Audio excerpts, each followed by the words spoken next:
muito. A sociedade divide, inclusive, a militância. Agora, eu tenho diversos pronunciamentos em projeto de lei sobre isso, né? Para além do debate sobre o que cabe à mulher em relação do seu corpo, que é um debate caro, né? Para além desse debate, existe uma questão hoje central, que a quarta causa morte de mulheres no Brasil é o aborto, né? É o aborto feito da maneira que ele é feito hoje, né? Então, eu, por defender a vida, como gostam de dizer, né? Eu defendo a legalização do aborto, né? Por defender a vida, eu defendo a legalização do aborto. Porque não depende da minha defesa ou da minha não defesa que o aborto aconteça, ele vai acontecer. A questão é como ele será feito. Se ele será feito numa clínica com segurança cara e clandestina, ou se ele será feito no fundo de quintal, né? Gerando, enfim, o que gera, principalmente para as mulheres pobres, negras, que se espalham e que morrem, né? Por essa hipocrisia violenta que a gente carrega na sociedade, né? Há pouco tempo nós tivemos o caso da Jandira. Lembram da Jandira? Ela estava sumida, desaparecida, ela tinha saído para fazer um aborto, né? Ilegal, como dizem, né? Como é previsto na lei. Ela tinha saído para fazer um aborto ilegal e ela sumiu, né? A família toda procurando, isso gerou muita matéria de jornal, a expectativa de que ela ainda fosse encontrada viva, eu falei isso no plenário da Assembleia Legislativa. Aí eu falei, bom, gente, se ela foi encontrada viva, ela vai ser presa. Quem concorda com isso? Eu. Todo mundo queria que ela fosse encontrada viva. Viva, tem que encontrar viva. Se ela fosse encontrada viva, ela teria que ser presa, né? Quem conhece alguém que já fez aborto? É isso, né? Certamente todos conhecem, só podem não saber o que fizeram, né? E a solução para isso é a prisão dessas pessoas? Esse é um debate. Esse é um debate. Agora, é um debate que a gente tem que ouvir. Tem que ser feito. Uruguai fez, Portugal fez, países de base católica forte fizeram esse debate. O Estado é laico. Esse debate tem que acontecer. Esse debate tem que ir para as ruas, né? Isso não pode ser feito por decreto, nem que sim, nem que não. Agora, o debate tem que acontecer. Os argumentos precisam ser ouvidos, precisam ser falados, os dados precisam ser dados. As decisões têm que ser coletivas nesse sentido. Não podemos que uma bancada orientada pela sua concepção religiosa decida o que é melhor para o país. Com todo o respeito que tem ao conjunto das religiões, e é muito grande o respeito que eu tenho a todas as religiões, muito grande o respeito que eu tenho a todas as religiões, mas esse é um debate, e esse é um debate que a gente tem que ouvir as mulheres, me perdoem os homens, mas esse é um debate que a gente tem que ouvir as mulheres. Esse é um debate que o protagonismo do debate tem que ser das mulheres. Não tem jeito, porque é o corpo da mulher, é a vida da mulher. Já que gosto tanto de falar de respeito à vida, é a vida da mulher, então é a mulher que tem que ser ouvida. E esse debate tem que ser amplamente colocado nos meios de comunicação. É isso, né? Hoje sequer as clínicas de aborto legal funcionam, o aborto já é previsto em alguns casos. O aborto é previsto em alguns casos, legalmente. A mulher tem direito a fazer o aborto, por exemplo, se for estuprada. Por exemplo, né? As clínicas de aborto legal não funcionam hoje no Rio de Janeiro. É difícil você conseguir fazer um aborto legal. É uma violência brutal. Isso, né? Enfim, então é assim, relacionado ao termo de isso é caro, né? Todo ano de eleição eu respondo sobre drogas, aborto e mais algumas coisas. Todo ano. Então é bom porque esse não é ano de eleição, eu respondo também, né? Então, enfim, isso aí é sempre pergunta garantida para tirar voto.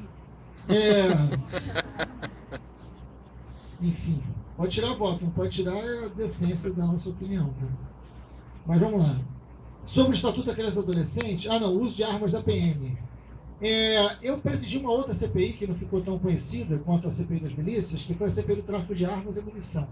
Esse é um texto também, aliás, se a escola quiser, tanto o relatório da CPI das armas quanto o relatório da CPI das milícias, tem cópia, pode pegar, e eles são escritos de forma muito simples, assim, muito pedagógica, dá para entender perfeitamente os dois relatórios da CPI.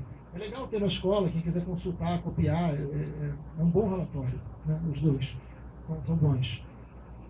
Na CPI das armas, uma das coisas que a gente falava é que deveria caber à Polícia Militar a individualização da sua arma, como era a Polícia Civil e não era a Polícia Militar. Isso é um debate muito específico, mas já que me perguntaram, eu falo. Mas se na Polícia Militar o policial não tem a sua própria arma, Isso roda conforme o seu plantão.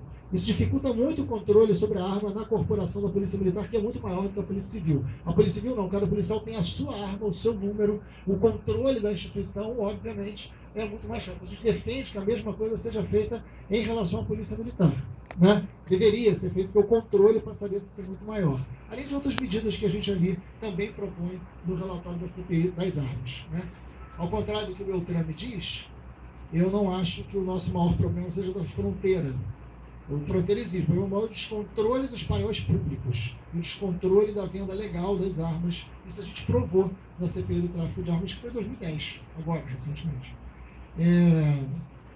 O Estatuto da Criança e do Adolescente, eu também acho que a gente não vive na Suécia, apesar de ter conta lá, muita gente. Né? Mas, na Suécia, na Suíça, né? Muita gente tem conta lá. Mas a gente não vive lá, é verdade. Agora, alguns botam dinheiro lá, público até. Né? Mas o Estatuto da Criança e do Adolescente, ele nunca foi cumprido. Essa é a questão central. Eu gostaria muito que, antes de ser modificado, ele fosse cumprido. Que a gente pega o Estatuto, é um bom trabalho para ser feito depois daqui. Pega o Estatuto da Criança e do Adolescente e leiam. O vídeo que nós fizemos, né, o Brasil 8069, é exatamente isso. A gente pega artigos do ECA, coloca no vídeo e pega a realidade dos garotos. O que a realidade diz e o que a lei diz. Esse é o grande problema do Brasil. O problema do Brasil, e eu falo isso como deputado numa boa, o problema do Brasil não é criar novas leis. As nossas leis são excelentes. O problema é a gente fazer valer para todo mundo. Esse é o problema. Mais do que criar novas leis, a gente tem que fazer cumprir as leis que nós temos. Isso a gente não faz. Né? Isso a gente não faz. Honestamente, assim, como deputado, eu não estou preocupado em criar novas leis, não. Eu estou preocupado em fazer valer as que já existem. Isso é muito mais importante do que criar novas leis. Agora tem que ser para todo mundo. O ECA é um deles. Mais do que ficar bolando milhares de leis para criança e adolescente, vamos cumprir o que já tem. Já é maior de idade, o ECA. Tem mais de 18 anos. Né? E nunca valeu. Enfim. Então, Alexandra, é isso? Alessandra, perdão, eu não estou entendendo nem minha letra. A Comissão Nacional da Verdade, agora, né? Está concluindo o seu trabalho, mas a tua pergunta é ótima para eu poder falar de uma coisa.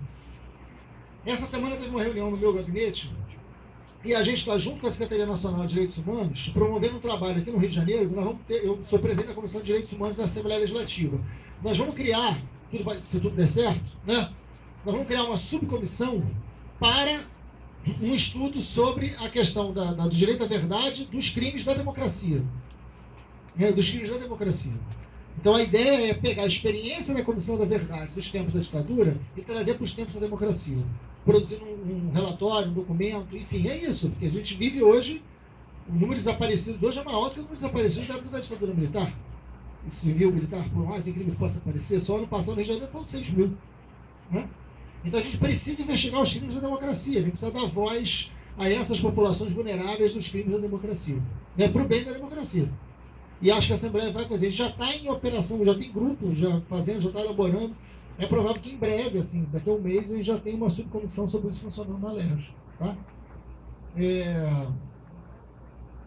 O Samuel... Tá, pena de morte. Samuel, você me faz uma pergunta? O Samuel está ali, né?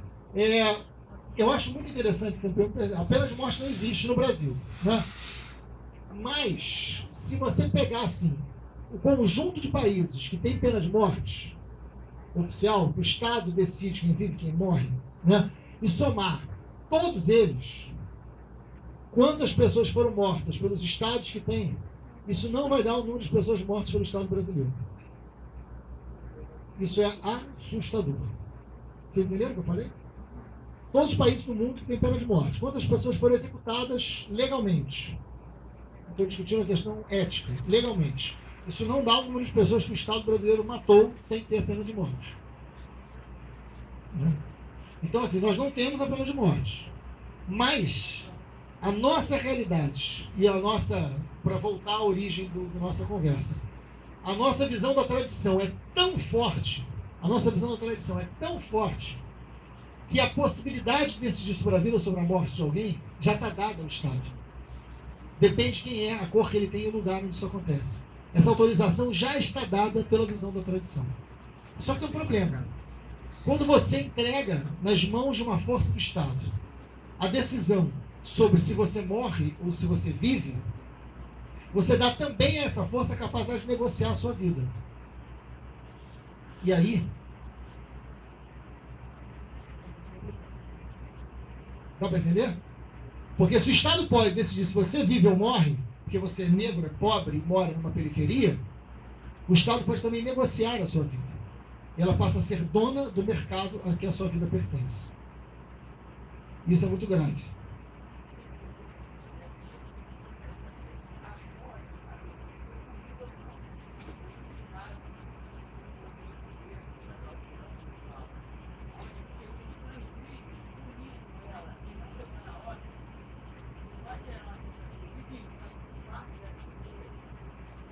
Então, o que você falou? Isso não pode jamais justificar o óbito, né? Porque, sim. Então vamos lá, uma pessoa é torturada, né? Uma pessoa é torturada e ela não morre, ela sobrevive. Ela pode se vingar, enfim. O sistema penitenciário, eu sempre digo isso, é um lugar muito caro para tornar as pessoas piores. O grau de reincidência é de 77%, né? A solução eu não imagino que seja o extermínio. Até porque a gente já mata bastante. Isso não vem resolvendo, né? Porque dá essa possibilidade ao Estado, né? É muito perigoso. Você, por exemplo, tem uma possibilidade de estar na lista de frente grande. Não pense duas vezes. Não pense duas vezes. É só olhar os números. É só olhar os números. Dos 50 mil homicídios, que nós tivemos no ano passado, 33 mil foram de jovens, dos quais 77% eram negros. Você tem que saber disso. 93% né? homens. Né? E homens, tudo está pior. Né? E homens. Não é isso? Jovens. Pois é, cara. Então, assim, é disso que a gente está falando, né? É óbvio que um Estado violento tem as consequências da sua violência. O sistema penitenciário, ele não... Eu sempre digo isso, a pena não acaba no presídio. A consequência da pena chega nas ruas. A consequência da pena chega nas ruas. Né? Para todo mundo. Enfim. E por fim... Então, Gabriela, esse é o debate central da democracia, né? Eu ontem estava assistindo um programa de amigos, conversei muito com o Jean ontem por telefone, que é um irmão querido. Eles inventaram agora, ele, o Sakamoto e o Guilherme, enfim.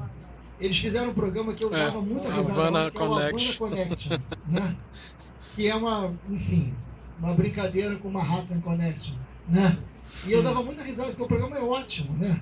É ótimo, é o Havana Connection. Depois entram lá no YouTube e assistam, né? Eu já falei que eu topo ir, eles vão convidar, enfim, mas eu achei maravilhoso. E eles brincavam com isso, e o Sakamoto, né, que é um amigo lá de São Paulo, ele falava o seguinte, falou, gente, olha, países comunistas como a Inglaterra, a França, os Estados Unidos, né, são países que já fazem a regulação da mídia, né? Então isso é realmente uma ameaça à democracia, né? Enfim, a ironia às vezes é boa, né? Porque, por exemplo, só para que a lei de mídia, né, a lei dos meios da Argentina, foi muito baseada na lei dos Estados Unidos. Isso ninguém diz. Né? Quer ver um exemplo? No país comunista como a França, né, ou como os Estados Unidos, essa ameaça à Venezuela, para você ter uma ideia, não pode a mesma empresa ser dona de jornal, TV e rádio. Que tal? Não pode. Não pode porque nesses países comunistas, como Inglaterra, França e Estados Unidos, eles entendem que isso é uma ameaça à democracia. A mesma empresa não pode ser dona de rádio, TV e jornal.